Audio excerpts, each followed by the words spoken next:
Stolberg, West Germany, October 1957. Heinrich Möchter holds a white tablet between his thumb and forefinger. He is the head of research at Chemie Grünenthal, a small pharmaceutical company in a quiet Rhineland town. The tablet weighs less than a gram.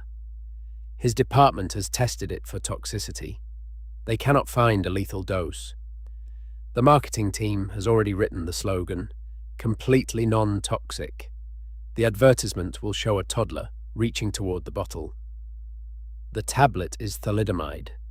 Within 4 years, it will be sold in 46 countries. Doctors will recommend it to pregnant women for morning sickness.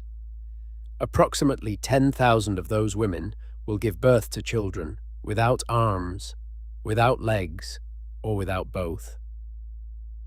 Möchter will never be convicted. This is his case file.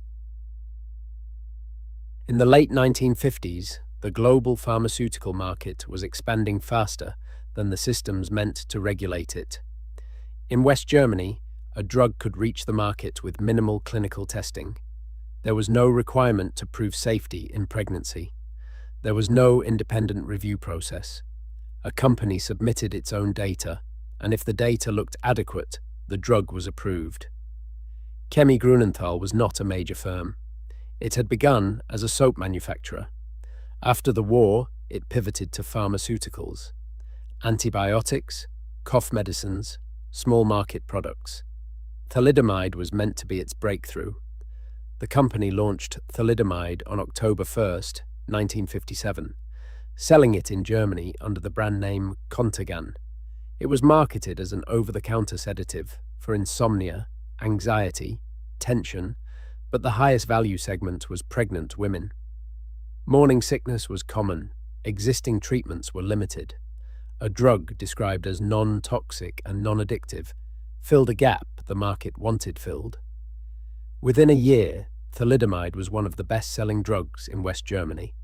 By 1960, it was available under 37 brand names in 46 countries. In Hamburg, a young lawyer named Karl-Hermann Schulte-Hillen and his wife Linda were expecting their first child. Linda's doctor had recommended thalidomide for her nausea. It was a routine suggestion. The drug did not even require a prescription. In 1961, their son, Jan, was born. He had no arms. The Schulte-Hillens were not the first. Across West Germany, pediatricians had begun noticing a pattern. Phocomelia, a congenital condition in which limbs are severely shortened or absent, had been extraordinarily rare. Most obstetricians had never seen a single case. Now they were seeing clusters. In Hamburg, a pediatrician and geneticist named Widukind Lenz began collecting data. He interviewed mothers. He asked what medications they had taken during early pregnancy. One name appeared again and again: thalidomide. On November 15th, 1961, Lenz telephoned Grünenthal directly. He told them he had statistical evidence linking their product to the birth defects. He expected an investigation. Grünenthal's first response was to ask Lenz not to go public, not to investigate his data, not to warn physicians, to remain silent. The next day, on the other side of the world, an obstetrician in Sydney named William McBride published a letter in The Lancet. He had noticed the same pattern independently. He had reached the same conclusion.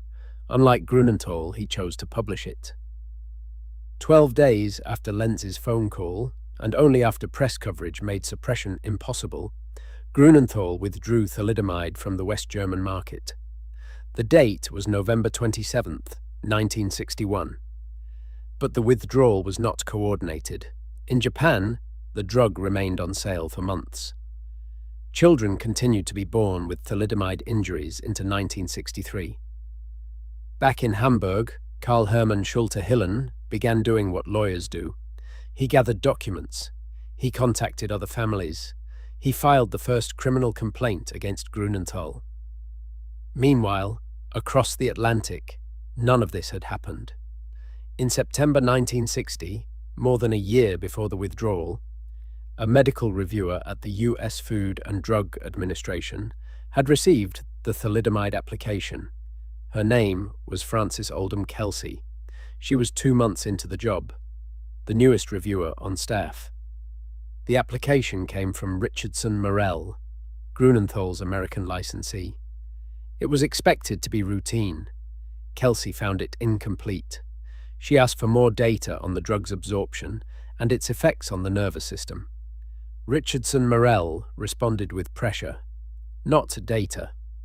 Over the next 14 months, the company contacted Kelsey repeatedly, requesting approval. She refused each time. Each time, she requested the same thing: evidence of safety. By the time the disaster became public, thalidomide had never been approved for sale in the United States.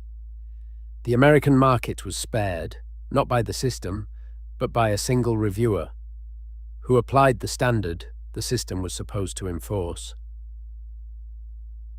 Thalidomide is a teratogen, a substance that disrupts normal embryonic development. Its specific target is angiogenesis, the process by which new blood vessels form in a growing fetus. Between the 20th and 36th day after conception, the embryo is forming its limb buds. During this window, the blood supply to the developing limbs is established. Thalidomide inhibits that process. Without adequate blood supply, the limbs do not form. The specificity is precise. A single dose taken on day 22 could result in a child born without arms. The same dose on day 28 could result in a child born without legs. Day 21 affected the ears. Day 36, the thumbs. Most women who took the drug did not know they were in this window. Many did not yet know they were pregnant. Grünenthal had never tested thalidomide for reproductive toxicity. No animal studies on pregnant subjects had been conducted before launch.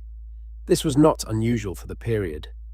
Reproductive testing was not yet required. But the company had gone further than mere omission. They had actively marketed the drug as safe for pregnant women. The phrase on the packaging, completely non-toxic, was not a regulatory finding. It was a marketing decision. When reports of peripheral neuropathy, nerve damage in the hands and feet, reached the company as early as 1959, Grünenthal did not investigate further. Internal correspondence shows the complaints were received, logged, and set aside. No additional safety testing was ordered. No warning was added to the labeling. The question the Alsdorf trial would later attempt to answer was not whether the drug was dangerous. It was whether the company knew, or should have known, before the damage was done. The criminal trial began on 27th May 1968 in Alsdorf, near Aachen. 9 Grünenthal employees faced charges. The proceedings lasted 2.5 years and produced 283 days of testimony. On December 18th, 1970, it ended without a verdict. Grünenthal negotiated a settlement, 100 million Deutschmarks, into a foundation for affected families. The prosecution agreed to drop all charges. No individual was convicted. Frances Kelsey received the President's Award for Distinguished Federal Civilian Service in 1962. In the same year, the U.S. Congress passed the Kefauver-Harris Amendment, requiring pharmaceutical companies to prove both safety and efficacy before approval. Similar legislation followed in the UK, Japan, and across Europe. The modern framework of drug regulation traces its origin to a single white tablet from a small Rhineland company. Approximately 10,000 children were born with thalidomide-related injuries worldwide. Roughly 40% died before their first birthday. The survivors, now in their 60s, continue to require lifelong medical and social support. Thalidomide is still prescribed. Under strict controls, it treats leprosy complications and certain cancers. In Brazil, where controls were less strict, a second generation of thalidomide-affected children was born in the 1990s. The lesson was not permanent. One question for the comments: how long does a treatment need to fail before medicine calls it a failure? The next case file is already open, one diagnosis, applied to millions of women. The only symptom required was disobedience. This is the sealed ward,